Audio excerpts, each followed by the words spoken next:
Greetings. Once again, I am General George Washington, who had the honor of being the first president of the United States. Now, I'm reading to you a book called I Am George Washington. Come to think of it, I am George Washington, so I'll get started right away. I am George Washington. You know what the hardest thing in life is? Being the first.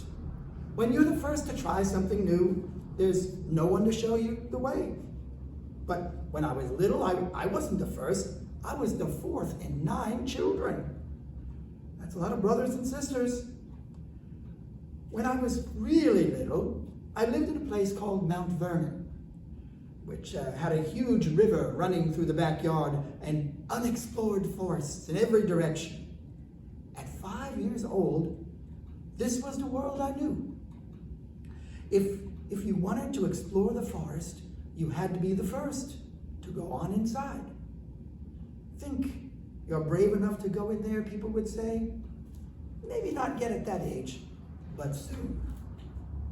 People will tell you that I was a perfect boy. They will tell you that I didn't tell a lie and I chopped down a cherry tree. But that cherry tree story isn't true. Like most boys back then, I liked swimming and fishing and riding horses. I was a decent athlete, but nothing spectacular.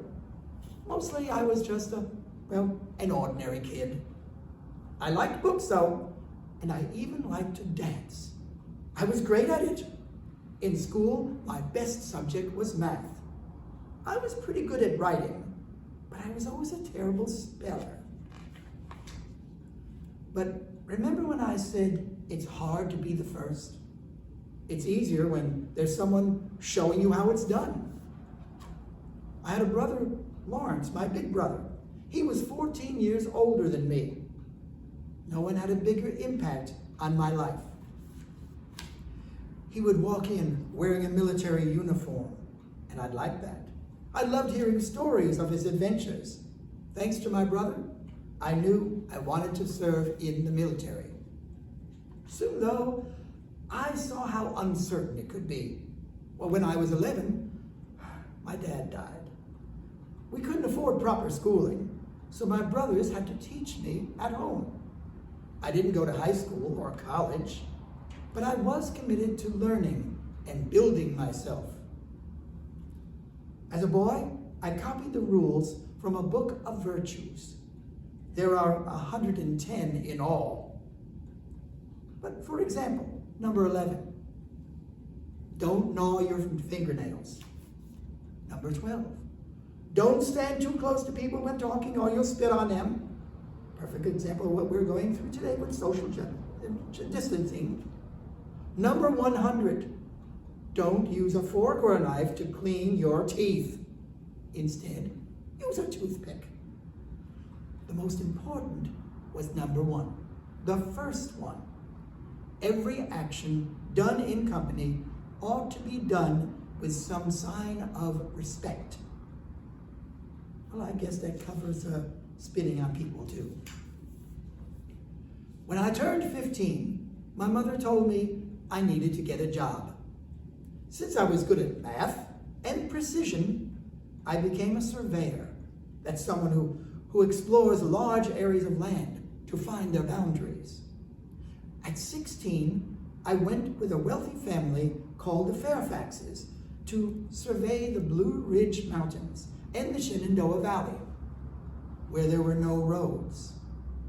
The rain was fierce, and one night, the straw mat on which I was sleeping caught fire. The next night was even harder, but we kept on going. We didn't give up. There was something special in treading a new path, something beautiful in doing what no one had ever done before. Just being around the Fairfaxes changed my life. They helped me get work. I observed how they lived, how they dressed, and how they ate. I even learned how to properly dance. Remember, I was a great dancer. At the Fairfaxes, I ate with fine silver and beautiful china. At home, I ate with sticks at a fire. It was as if I were living in two worlds, but to me, both were equally important. When I got older, I joined the military. In my first big battle, I was on the British side, fighting against the French and the Native Americans. I was shot nearly 4 times.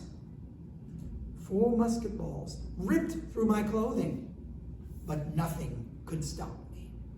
While others were screaming, I raced across the battlefield, keeping people calm. We lost the battle, but I became the commander of all Virginia's fighting forces. At the age of 23, I ran for office to be a member of the House of the Virginia Legislature. I lost. Yeah, that's right, I lost. But next time I thought, I'll be better organized. It didn't stop me. I tried again, and this time, I won. In fact, I won re-election every time after that. But the world as I knew it was about to change. Remember, when I was growing up, the United States didn't exist. Back then, there were no states, just colonies, all of them controlled by England. We were ruled by the British king named George III. Many people said, this king is unfair. He wants us to pay more for everyday things like stamps and tea. We deserve to be free, people were saying. In April of 1775, the first shots were fired in Massachusetts, in Lexington and Concord. It took 8 days for the news of this American Revolution to reach me. People were saying, are we going to let the colonists in Massachusetts fight alone, or are we going to join them? It was one of the biggest questions in history. The answer came at a meeting called the Second Continental Congress. Our 13 colonies decided we would fight together against King George III. All we needed was a leader for the battle. Guess who they chose? Some say it was because I was a natural leader. Some say it was simply because I was taller than everyone else. But let me tell you a secret. I was the only one wearing a military uniform. Oh, it wasn't on accident. On that day, I came ready to lead, ready to do the job, ready to be first. Was it easy to be in power? Oh, never. Our side didn't have enough food or clothing or weapons. Their side was well fed and well armed. Our side didn't have trained soldiers. We were farmers and fishermen. Their side was the greatest fighting force in the world. In a winter at Valley Forge, some of our troops didn't eat for days. They wore rags and had to go barefoot in the snow. So, how did we win? We were smarter. We wrote plans in invisible ink so the British couldn't read them. Cool, right? Invisible ink. My code name was 711. We were sneakier. We launched surprise raids, like this one where we crossed the Delaware River. But most important, we wouldn't give in. They were fighting for a king. We were fighting for a cause, for freedom. Also, people would say that we had a weapon that they didn't have. I humbly say they said it was General George Washington. After we beat the British Army, a new government was formed. I presided over the Constitution that wrote, the convention that wrote our Constitution, which created the new laws for our country. The brand new United States of America was free to explore its own future. Now, all we needed was for someone to pick our first president. Someone brave, someone strong, someone trustworthy enough to handle all that power. Again, guess who they chose? Some people said, you know, you're so popular, you could have been made King of America. No. At the end of the American Revolution, King George III asked someone what Washington planned to do after the war. Well, the king was told that George was going to return to his farm. If he does that, King George said, he will be the greatest man in the world. And that's exactly what I did. And I did it again when I left the presidency after my second term. Some said it was my most heroic act. Instead of putting myself first, I put my faith in my country. I put my faith in you. In life, there are many ways to lead. You can be a quiet leader, a tough leader, a bold leader.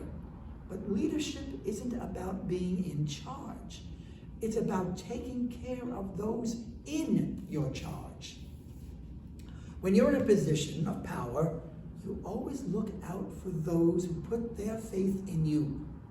You always forge your own road, because sometimes the most important trail is the one that no one has ever taken before.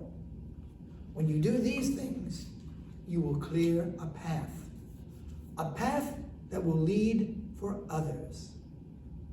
Now, every year we celebrate my birthday and a few other presidential birthdays in something we call President's Day. It's a national holiday. I happen to be I've got the only state named after a president. And I was also on one of the first postage stamps. Some people said I wore fake teeth that were made of wood. Actually, they were made of ivory. But that's another story. You can actually see them in Mount Vernon.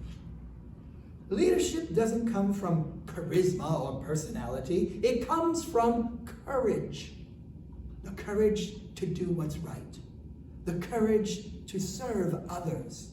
The courage to go first. I am George Washington. Today they call me the father of our country. I have the courage to do what no one's done before. And one final quote from me: I hope I shall always possess virtue enough to maintain the character of an honest man. Thank you, and good day.